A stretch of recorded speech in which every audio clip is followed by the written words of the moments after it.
mom, dad, grandparents, let's not put our kids in just sports only. And that's what the parents miss. They see the outside, but they don't see the benefit.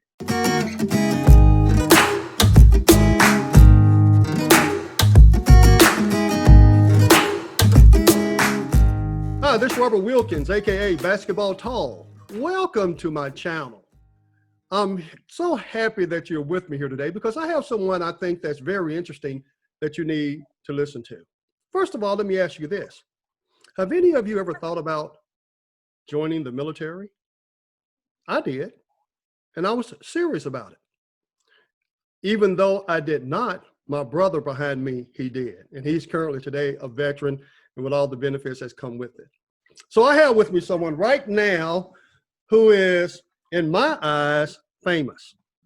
And his name is Jerry Brandon, also known as retired Lieutenant Colonel of the United States Air Force, Jerry Brandon.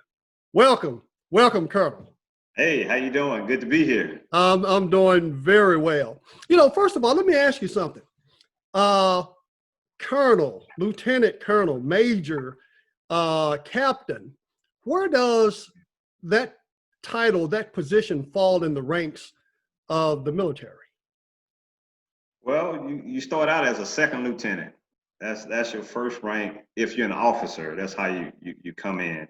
Then you go up to first lieutenant. Then you go up to captain. Then you go up to major.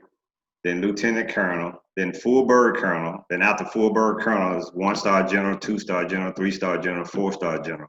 Wow. So it's actually just one rank between me and a 1-star general. Wow. So you were on the doorstep of being a general. Yes. Still very, very, very high rank in such a position. So I can imagine a person that was in your position, when you walk upon the base, everybody's saluting all the time. Yes. Yeah. I had those opportunities. But still, there was other people that outranked me, so I had to be on the lookout for them also. And he said on the lookout. You know, let me tell you a little bit about retired Lieutenant Colonel Brandon. He graduated from Bastrop High School in Northeast Louisiana in 1984. He then went from there and was a student at Grambling State University in Grambling. And of course, if you're an African American, we all know where Grambling is located. Very popular school. And while there, he was in the ROTC, which ultimately led him into the career in which he's in today. And Colonel, if you would, kind of, elaborate a little bit about what took you in that direction. Well, actually, there was a detour before I got to Grambling. Okay. I actually went to, when I graduated from high school, I went to a junior college in Athens, Texas, Henderson County Junior College. And I actually went there to play basketball. I love to play basketball. I would walk on, the coach had me to come down. And for some reason, it just wasn't working out. So I ended up getting a band scholarship because I played bass drum in the band. I played the snare drum and also played the piano. I had all those kind of things there, so I got a band scholarship. But I really wanted to play basketball. And the first time away from home, it was about 8 hours away from home. And it just wasn't working, so I called mom and dad and said, hey, can you come get me? So I ended up dropping out of the junior college, and it was around late October, November timeframe. So I ended up going to New Jersey. My sister was visiting Bastrop for Thanksgiving. So I went to New Jersey with her, and I was there a few months, all the way to December. And I was working at a hotel, and I was working in the laundry room. I was folding sheets, towels, and all those good things there. Then I go clean the bar upstairs. And I still remember this today when I was down in the laundry room. A song came on the radio by Ashford and Simpson, Solid as a Rock. And I'm sitting there listening to this song, and I'm saying that I don't want to do this the rest of my life. There's nothing wrong with this, but I just can't do it. So I saved all my money that I was making at this job. And my sister didn't know, and her husband didn't know, but I decided that I was going to leave. And I bought me a bus ticket. Back then it was Trailways. Bought me a Trailways bus ticket, and I bought me a hoagie sandwich. And I got on Trailways, and I went all the way back home and decided to go to Grambling. And I remember my first day at Grambling, I was standing under a tree as a freshman. They call the Tree of Knowledge. It's like the middle of the student union area. And I decided then that I'm not leaving Grambling State University until I graduate. So that's what really put me on that track to Grambling. And one of the things that as a freshman, you had to take PE classes. Well, all the basketball classes was taken, all the, the different classes that you really want to take was full. Only thing left was a swimming class. Okay, back in my day and your day, there was no such thing as a heated pool. So it was the middle of the winter, and I had this swimming class. And so the instructor, now I could float on my back, and do those kind of things. I could swim as long as I can hold my breath. That's how good I was. But the final that we had to take was you had to go to the deep part of the pool. You had to jump in the pool in the deep end, come to the top, and swim to the shallow. That was your final grade. So this one girl jumped in, and she had her eyes closed. And she started fighting the water and stuck the pole out there to pull her in. But she had her eyes closed, and she could not see the pole, so the lifeguard had to jump in there and pull her out. So I was next. So the instructor told me to jump in. I said, no, not today. It's not going to happen. After I have saw all that, what happened before me, and I said, no, I'm not going to do that. So she got upset with me and told me to go get dressed. So I ended up getting a D out of that class. But I found out that Air Force ROTC took the place of PE. And so I joined ROTC. And the rest is history. But that's how I ended up joining Air Force ROTC. Well, it sounds like to me, you were God-led to be where you ended up retiring in, because you found something that you loved. But to go to Grambling, the military wasn't even on your radar. And you got led through that because of PE. Wow. Wow. If you're watching this, surely you're getting some valuable information here. Some of you may be undecided on what do I want to do with my life. But you just saw here, listening to Lieutenant Colonel Brandon, share with you how he got involved in the military. Myself, I was considering it at one time. I've always said to myself, I'm not going to be a loser. I'm not going to be a loser. So I always had the military in my mind.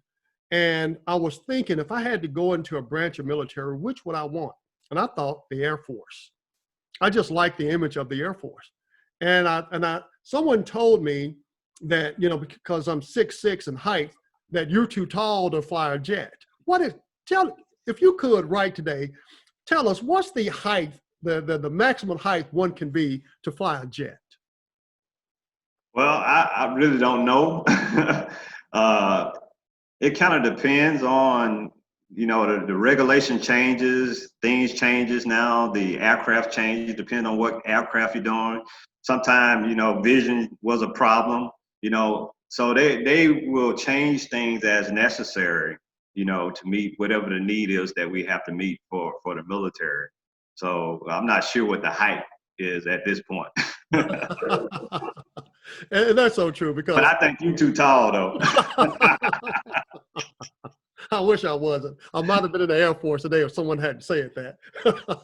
But anyway, and if you would, tell my audience, what is it that you're doing today that, since you are retired? Well, my kids, when I was in the Air Force on active duty, they were in ROTC, high school ROTC. And I enjoyed how the instructors worked with them and the things that they was teaching them and training them. And it was sort of similar to the things that I learned in college ROTC. So you got high school and you got college. And so I'd said to myself that whenever I retire, and say I did active duty time and reserve time, so I had the best of both worlds. But when my kids were in high school, they got in ROTC, and it taught them soft skills. A lot of times we don't get those soft skills. And ROTC is not a road to, we're pushing you into the military. That's recruiting. ROTC is not that in college or in high school. In college, you pretty much want to head that direction. But in high school, we just really teaching you, if your parents tell you to take out the trash or in your room, talking back, you go do those things. So, and that's what kind of drove me to teaching junior, or wanted to teach junior ROTC, for me to be the commander of this ROTC unit in Baton Rouge. And now I'm going into my third year there, and I'm enjoying it. Right now I have we started out about 87 kids. So now we have about 150 in the program. And just giving the kids exposure is all I'm doing. And I'm picking them out, doing community service, and just exposing them to opportunities. I retired December 1st, 2019 last year. And, when kids got in trouble, kids were out of control, beyond the parents' control, mostly from criminal acts, we'll often ask, what do you want to do with your life? What do you want to be? And they would usually, most of the time, say, well, just get a good job. What type of job? Want to be a little bit more specific, so we can try to guide them into the area, for us, what the requirements, so they'll have an understanding what the requirements are. Being in your profession and former profession, is there any insight or anything additional that you would like to share with my audience as to, something they can prepare them for the future if they so choose to want to have a career in the Air Force or the military? Exposure is the key. What you don't know, you don't know. See, a lot of the parents, when we doing recruiting at the beginning of the school year, but you have parents that kids may want to stop and talk to us about ROTC. Parents will say, no, keep going. No, we're going over here to the sports table. We're going here. You don't want to do this. I don't want you in the military. But we're not here to put your child in the military. We're here to give your child some of these soft skills that you may need, or they may need in the future. But the parents don't even understand the program. So I spend a lot of my time trying to educate the parents on what ROTC is all about and how their child can benefit. Now, if the kid want to talk to me about the military, you got somebody that's been a missile launch officer, somebody who's been there doing, Bin Laden era, the Saddam Hussein era, who's seen a whole lot, the wildfires that you see over the United States and stuff like that. I dealt with all those kind of things. So they have a resource. And my senior master sergeant, he's a weather guy. He's a weather forecaster. So if you want to know how to forecast weather and go in that career field, you got all those skills right there. And that's what the parents miss. They see the outside, but they don't see the benefit of allowing their child to be in the ROTC program. And when you said benefit, I know that when you were in Oklahoma, you had a huge responsibility as far as a supervisor of a large number of people. And I believe probably wherever you've gone, because of your military background, as far as in your position, you've had tremendous supervisory directorship type jobs. And the thing about it is, there's nothing bad anybody can say about anyone in the military. Not one bad negative thing, because it's all good. And also, I want to definitely thank you for your service. Thank you. Because, Lieutenant Colonel, let me ask you, is there a website or a contact number in case if anyone needed additional information currently where you are right now in your profession? kind of semi-retired profession in a sense. And of course, maybe a phone number if someone like to seek out more information from you. Oh yeah, oh yeah, yeah. I can be reached at my number is 580-768-3334.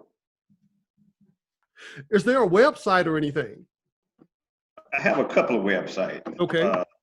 Let me do the Helix Aviation Academy one. It's www.helix, HELIX, aviation, AVIATION, academy, ACADEMY.org. That's all one word. HelixAviationAcademy.org, ORG. Yes, sir. I have that. Okay.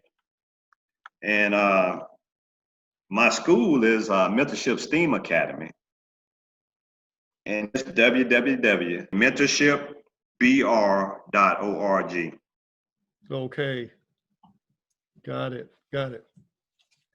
Okay, so what I'm going to do is I will post this for all those to see, including the website information, and because I think this is important. People need to know.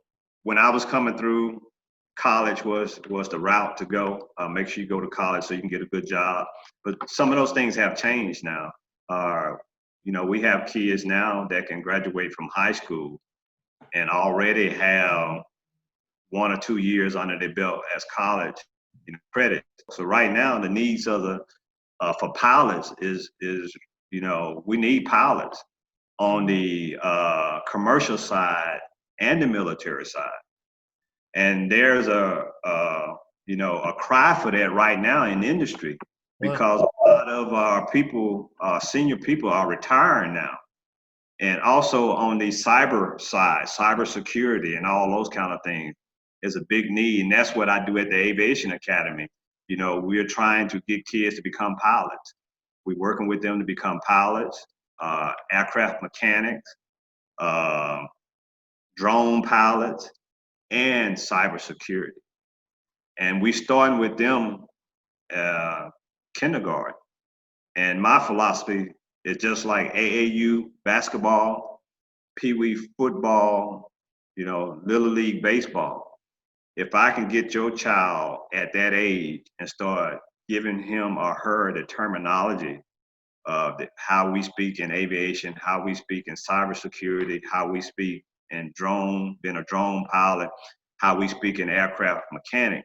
So when they start getting older, when they start hearing these terms and all those different avenues, it's not going to be a foreign language to them. It's not going to be foreign to them, that they already understand, about an airplane taking off, the thrust and all those kind of things there, how airplane banks and, things of that nature there. Want to be able to give them those things at a very early age. So in this day and time, those are the kind of things, if you look at our country and, the people that are retiring, these jobs have to be filled. So there's an opportunity there, but we have to work for it. We have to do those things. We have to volunteer and, we have to go to class and get those things to become those individuals to make a difference. And so those are the kind of things that are out there right now that we have to expose our kids to. There's a lot of curriculum out there about becoming a pilot, being in aviation, and all those good things. Wow. Mom, dad, grandparents, let's not put our kids in just sports only. There are so many open avenues today. You just heard it from Lieutenant Colonel Brandon saying that there's a tremendous need for those in the aviation field, pilots, cybersecurity. These are great, high-paying jobs, even outside of the military. There's a lot of people that I know, the only thing we always think about is pro football, pro baseball, basketball, and we never think about these great opportunities right before us.